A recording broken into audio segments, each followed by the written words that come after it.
Hi friends, welcome back to my channel. ഇന്ന് നമുക്കൊരു കൊഴുക്കട്ട ഉണ്ടാക്കിയാലോ, ഒരു കുഞ്ഞു കൊഴുക്കട്ട.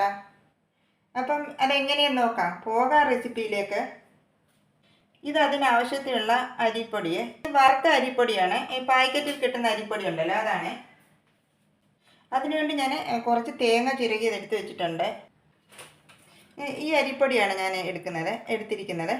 അപ്പോൾ ഇത് 500 ഗ്രാമിൻ്റെ പാക്കറ്റാണ്. ഇതിൻ്റെ പകുതി ഞാൻ 250 ഗ്രാം ഞാൻ എടുത്തിട്ടുണ്ട്.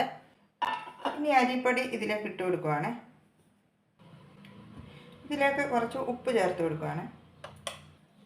ഇനി എടുത്ത് വെച്ചിരിക്കുന്ന തേങ്ങ, ഇതിൻ്റെ പകുതി ഞാൻ ഇതിലിട്ട് കൊടുക്കുവാണ്.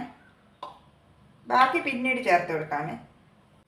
ഇത് നന്നായി ഒന്ന് മിക്സ് ചെയ്യാമേ. ഞാനിതിൽ 4 ഏലക്ക പൊട്ടിച്ച് ചേർത്തിട്ടുണ്ട്, ഒരു ഫ്ലേവറിന് വേണ്ടിയിട്ട്.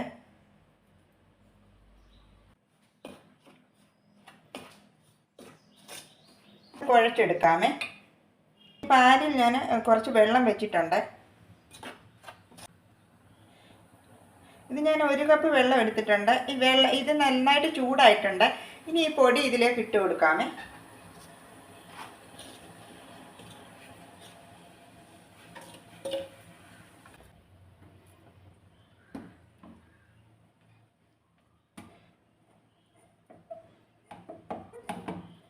ഇനി ഇത് തണുത്ത് കഴിയുമ്പോൾ ഒന്ന് കുഴച്ചെടുക്കാമേ.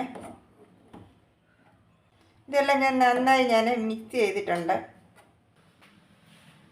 അത് നന്നായിട്ട് തണുത്ത് വന്നിട്ടുണ്ട്. ഇനി ഇതൊന്ന് കുഴച്ചെടുക്കാമേ.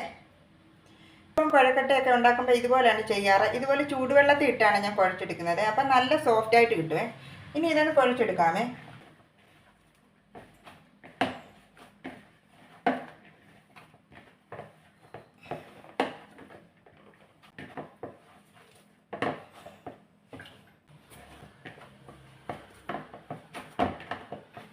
അത് നല്ലതുപോലെ ഞാൻ കുഴച്ചെടുത്തിട്ടുണ്ട്.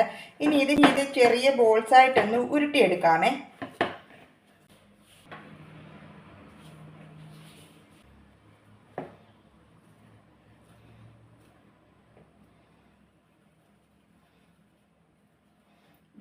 ഈ ഒരു വലിപ്പം മതിയേ.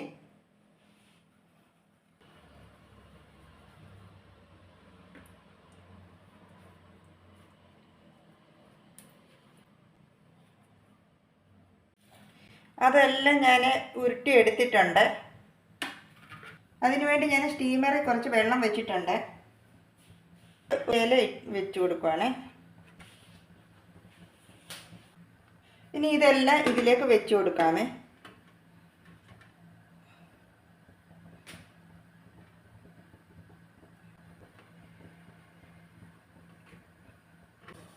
ഇനി ഇതിൻ്റെ മുകളിൽ ഞാൻ എടുത്ത് വെച്ചിരുന്ന ബാക്കി തേങ്ങ ഇട്ട് കൊടുക്കുവാണ്.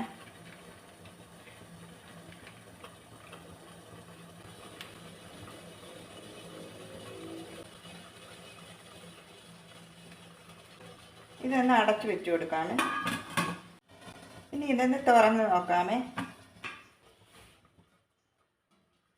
കൊഴുക്കട്ട എല്ലാം വെന്തിട്ടുണ്ട്. ഞാൻ ഇതിൻ്റെ ഫ്ലെയിം ഓഫ് ചെയ്യുവാണ്.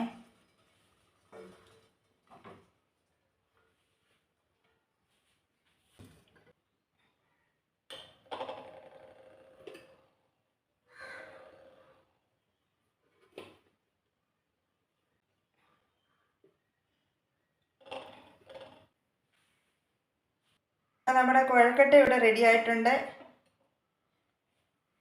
ഇത് പഞ്ചസാര ഇട്ട് കഴിക്കാൻ നല്ല ടേസ്റ്റാണ്. നിങ്ങൾക്ക് എൻ്റെ വീഡിയോ ഇഷ്ടമായാൽ പ്ലീസ് സബ്സ്ക്രൈബ് മൈ ചാനൽ. അടുത്ത വീഡിയോയിലൂടെ നമുക്ക് വീണ്ടും കാണാം. Bye bye.